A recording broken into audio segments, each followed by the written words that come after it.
Hi, I'm E.D. Lewis and welcome back to my channel, and today it's going to be a little bit of a mix. This is going to be a Gothic Hearts review, a Valoween review, and a Dracula review. I'm not quite sure which episode of Dracula Reviews we're on, but it's been a little bit since I did one. I think the last one I did was a movie, so today I'm reviewing a book, and I just recently finished this for the Gothic Hearts Reading Challenge. Quick update. So I received a letter from Regina. There's her wax seal. And it came with a bookmark enclosed and also a poem, which was really cool, so a new original poem.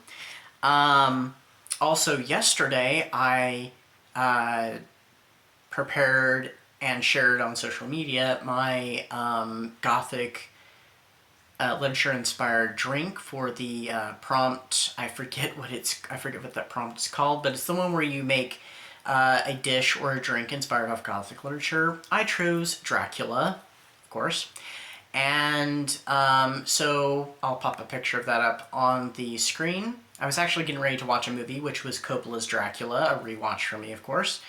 And so this drink, you take a glass. I used a glass goblet, and you fill it about halfway with cranberry juice. Then you add a little bit of cream to it and you froth it till it's nice and, foamy. And then you add a little bit of sparkling grape juice to it till it's filled about to the top. You can, froth it up a little bit more as long as you leave some room. And then you can top it off with some garnish, either a strawberry like I used, or my original intention was to use pomegranate seeds. But they were a little pricey, and of course they're not in season anymore, so they're going to be a little high. So I went in a different direction, went with the strawberry. This definitely pairs very well with Dracula because the cranberry gives it a nice little bite. So it was perfect, and it was delicious. I actually made me a second one afterwards. If you are wanting to add spirits to it, you can of course do that. You just have to slightly alter the recipe, but it was good and it was simple. So I'm reviewing for you today Dracula Bound in Blood by Morrigan, and this was published in October 2024, so it's still fairly new. I just remember that I'm pretty sure I saw a post on social media, and I just absolutely fell in love with the cover, and I had to check it out. But I can't find the post, so I have no idea where I saw it, but I had to get it, and I knew that I wanted to add this to my Gothic Hearts. So I just finished reading it earlier this week. So I've tried to summarize the plot up, but I just can't get it right. So I'm going to go ahead and just read what the synopsis said. I might even shorten it just a little bit. Transylvania, 1893. Jonathan Harker, a man of duty bound by society's expectations, travels to the imposing castle of Count Dracula, tasked with settling the Count's estate affairs. Jonathan finds himself both repulsed and strangely drawn to the darkly alluring master of the castle. His engagement to the beautiful Lucy Westenra feels like a prison of his own making. Dracula, an immortal, weary of his endless existence, recognizes in Jonathan the echo of a love long lost. Convinced that fate has delivered a second chance, Dracula is determined to unravel the young man's true desires buried beneath self-denial. As their bond deepens, Jonathan is torn between the safety of his old life with Lucy and the forbidden passion Dracula offers, a chance to embrace his authentic self and a love that defies convention. There is a little bit more, but I'm going to go ahead and cut it off right there. So, yeah, this was something a little bit different. I never read an MM version of Dracula before, so this one was a little different. And I think if you had posed the idea to me a few years ago of Dracula and Jonathan Harker being a couple, I would have looked at you like, what? No, but I don't know, just something has changed in my thoughts, and I'm going to say I really enjoyed this book. It was very fun. I wasn't sure what I was going to rate it. I knew it was going to be rated very high, but I'm like, I don't know if it's going to be 5. Is it going to be a little bit lower? I'm not sure. Is it going to be 4.5? But I'll let you know what that is in just a moment. So, you know, it kind of starts out kind of like your typical Dracula retelling. You know, Jonathan, you know, young solicitor, he's going to go off to Transylvania, he's going to handle the Count's affairs. He has a fiance.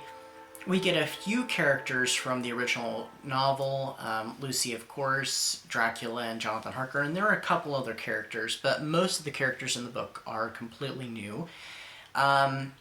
Also, Dracula is not like Bram Stoker's, where he ages, or, you know, he de-ages as he drinks blood. You know, he starts as this old man and gradually becomes younger. He's just a young, attractive man in this. And you can tell that the author took inspiration from Coppola's Dracula, which, one of the reasons why I watched Coppola's Dracula is I just read this book and I wanted to rewatch it, and also it was one of the movies I'd planned on watching for Gothic Hearts. Because there are a lot of similarities. It starts out similarly. It has Dracula, you know, defending his land against the Turks and stuff, and Dracula's wife is has the same name as she does in the Coppola film, Elisabetta, but we have the addition of him having a lover who is named Bela, and I think that has to be, you know, a little nod to Bela Lugosi, one of the most famous Draculas of all time. And we get Dracula, how he, you know, becomes a vampire, which is a little different from even the Coppola film. It takes it into a different direction. And then we fast forward to 1893, and we meet Jonathan and stuff. It's interesting how he is engaged to Lucy, and many versions switch Lucy and Mina's roles. And this one, they're more or less combined. There's no Mina. Lucy is Lucy Westenra, but she has some of the demeanor of... She doesn't have the same personality that Lucy has in the original novel. She's more the personality of Mina. So I thought that was kind of interesting how they handled Lucy. And what their engagement and relationship is rather interesting. I really liked what they did with it. And as for Dracula, he actually has servants in this, and he has one particular servant named Vigo who has a whole backstory of his own and stuff. So it's interesting how they kind of explore that and how he got involved with Dracula. So it's got very much that whole kind of similar reincarnated love, and it follows very much the romance of Jonathan Harker and Dracula. There is some villains, though. And I don't want to spoil who the villains are, and there are some twists too. Now, this is a dark romance, so it does handle some rather heavy topics, especially some ones relating to blood, because, you know, vampires. So, like the first love scene, like full-fledged love scene, I was just like, okay. And then, you know, like, I was like, oh, okay. It threw me at first, and then it was just like, okay, there was like, it just started out really strange, and it just hit me. It was bizarre, but I quickly recovered from that. So, yeah, I really enjoyed this book, and so I think if you enjoy, you know, MM romance, and Coppola's Dracula, I think you'll definitely enjoyed this book. So I gave it 5 stars. Like I said, I wasn't sure if it was going to be 4-star or a 5-star, but I greatly enjoyed it. So really quick, an interesting little thing about this book, before I started reading it, I actually had a song picked out. Total Eclipse of the Heart, the Bonnie Tyler song. There is another version of that song. The songwriter who wrote it for Bonnie Tyler, I can't remember his name off the top of my head, he'd actually meant it to be a vampire song, and he later used it in a play called Dance of the Vampires, which started in Europe before it came here to the States and failed after they drastically rewrote it and, I guess, ruined it. He added some additional lyrics to it and used it in the play. And the song just fits this book so perfectly. Bright Eyes in the song clearly would be Jonathan Harker. and the Krolok vampire would be Dracula, so I think the song fits perfectly. If you're wanting to listen to it, the version I'm talking about is being sang by Steve Barton. You can find it on YouTube. Just type in Total Eclipse of the Heart, Dance of the Vampires, and you should find it. Steve Barton was the one who played the vampire in the play in Europe, and he has had a long career on Broadway and stuff. He was the original Raoul in Andrew Lloyd Webber's Phantom of the Opera.